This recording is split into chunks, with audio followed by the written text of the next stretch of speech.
எல்லாருக்கும் வணக்கம். நேற்று விஜய் மற்றும் மரியா ஒரு வீடியோ போட்டிருந்தாங்க யூடியூப் சேனலில். அதை பார்த்ததுலேருந்து ரொம்பவே மன கஷ்டத்தில் இருக்கேன் நான். சரி பரவாயில்ல, எனக்கு எல்லா விஷயமும் கொஞ்சம் ஓப்பனாக அதுக்கு பதிலாக சொல்லணும்னு நினைக்கிறேன். ஃபஸ்ட்டு விஷயம் என்னன்னு பார்த்தீங்கன்னா, கமிஷனர் ஆஃபீஸ் வாசலில் நான் இன்டர்வியூ கொடுக்கும் போது ஒரு ரிப்போர்ட்டர் சார் கேட்குறாரு, நாஞ்சில் விஜய் எனக்கு கால் பண்ணி, சார் இது மாதிரி விஜய் வைஷ்ணு ஒருத்தவங்க வந்திருக்காங்கன்னு தெரியுமான்னுட்டு. அப்போ அவர் சொன்ன ஒரு விஷயம் எனக்கு தெரியாதுன்னுட்டு. அடுத்த இன்டர்வியூவில் நான் ஒரு இடத்துல போகிறேன், அங்கே கேட்கும் போது பழகியிருக்கேன் எனக்கு அப்படின்னு சொல்லியிருந்தார். மூணாவது எனக்கு அவங்க ஃப்ரெண்டு தான் அப்படின்னு இருக்காரு. இப்போ நாலாவதாக பார்த்தீங்கன்னா சகோதரி.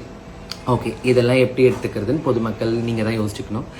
ரெண்டாவது விஷயம், நான் வட்டிக்கு விட்டு சம்பாதிக்கிறேன் அப்படின்றத நாஞ்சில் விஜயன் சொல்கிறாரு. இதெல்லாமே ரொம்ப ரொம்ப அப்பட்டமான ஒரு கேவலமான பொய். எனக்கு அதுவுமே ரொம்ப கஷ்டமாக இருக்குது. ஏன்னா நான் வட்டிக்கு விட்டால் நான் ரொம்ப நல்லாவே இருந்திருப்பேன். நான் இப்போ ரொம்பவே கஷ்டத்தில் இருக்கேன் ஃபினான்ஷியலி. பட் அதனால் அதுவுமே ஒரு பொய். மூணாவது, அதுக்கப்புறம் நாஞ்சில் விஜயன் கேட்டார் 3 லட்சம் கொடுத்ததுக்கு என்ன ஆதாரம்னுட்டு.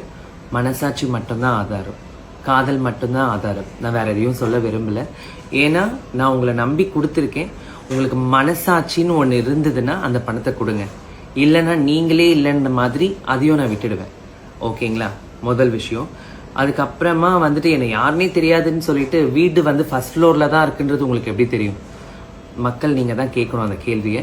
சரி ஓகே. நாலாவதா பப்ளிசிட்டி நிற்கிறீங்க. நீங்கள் என்ன ரஜினியா இல்லை அஜித்தா இல்லை விஜயா? சொல்லுங்கள். நீங்கள் என்ன அவ்வளோ பெரிய நிறைய திரைப்படங்கள் நடிச்சிட்டீங்க, எனக்கு பப்ளிசிட்டி நீங்கள் எனக்கு உருவாக்கி தர்றதுக்கு? எனக்கு ஒன்றுமே சொல்ல. நான் விஜய் டெலிவிஷனில் ஒரு தனம்னு ஒரு சீரியலில் நான் ரொம்பவே நல்லா தான் நடிச்சிட்டு இருக்கேன், நல்லாவே போயிட்டுருக்கு. எனக்கு ஆல்ரெடி நான் ஒரு செலிப்ரிட்டி. அப்படி இருக்கும்போது திருப்பி நான் எதுக்கு பப்ளிசிட்டி தேடணும்னு எனக்கு தெரியல. சரி ஓகே, இதுவுமே பப்ளிசிட்டி பண்ணுங்க. இதை விட ஒரு குற்றம் என்னன்னா, எனக்கு வைஷுவை பிடிக்கும், அவங்க ஒரு நல்ல ஃப்ரெண்டு, இந்த மாதிரிலாம் சொல்லியிருக்கீங்க. ஏன்னா 3 நாள் டைம் எடுத்து இந்த விஷயத்துக்கு பதில் சொல்லியிருக்கீங்க. அதுவுமே யோசிச்சு நல்லா பேசியிருக்கீங்க. Okay fine. இதில் இன்னொரு விஷயமும் இருக்குது. இதில் என்ன அப்படின்னு பார்த்தீங்கன்னா, வைஷு கல்யாணம் பண்ணிக்கலாம். ஆனால் கல்யாணம் பண்ணிக்கிட்டா வைஷு முன்னாடி பாலியல் தொழிலுக்கு போனாங்க. அதனால அவங்க புருஷங்கள்லாம் கேட்க மாட்டாங்களா? உங்களுக்கு எது பிரச்சனை? கல்யாணம் பண்ணிப்பீங்க, ஆனால் என் புருஷனுங்க கேட்பாங்களா? எனக்கு எத்தனை புருஷன் இருக்காங்கன்னு கொஞ்சம் லிஸ்ட்டு போட்டு எனக்கு அவங்களோட டீட்டெயில்ஸ் எனக்கு சொல்லுங்கள். அது மட்டும் இல்லாமல் ஷக்கீலா மம்மி அவங்கள பற்றியும் சொல்லணும். அவங்க ஒரு வீடியோவில் எனக்கு சொல்லியிருந்தாங்க, வைஷு அவங்களும் பேசுவாங்க, பட் இப்படியான்றது எனக்கு தெரியல அப்படின்ட்டு. பரவாயில்ல, உங்களுக்கு தெரியாமையே இருக்கட்டும். உண்மை ஒரு நாள் ஜெயிக்கும். நம்மளுக்கு மனசாட்சின்னு ஒன்று இருக்குது. இதே நாஞ்சிலுக்கு நான் கால் பண்ணால் எத்தனை மணியாக இருந்தாலும் கூப்பிட்டுட்டு போவான்றது அவங்களே அவங்க வாயால் சொல்லியிருக்காங்க. இவ்வளோ விஷயம் தெரிஞ்சவங்களுக்கு மற்றவங்களுக்கு எப்படி தெரியல அப்படின்றது எனக்கு தெரியல.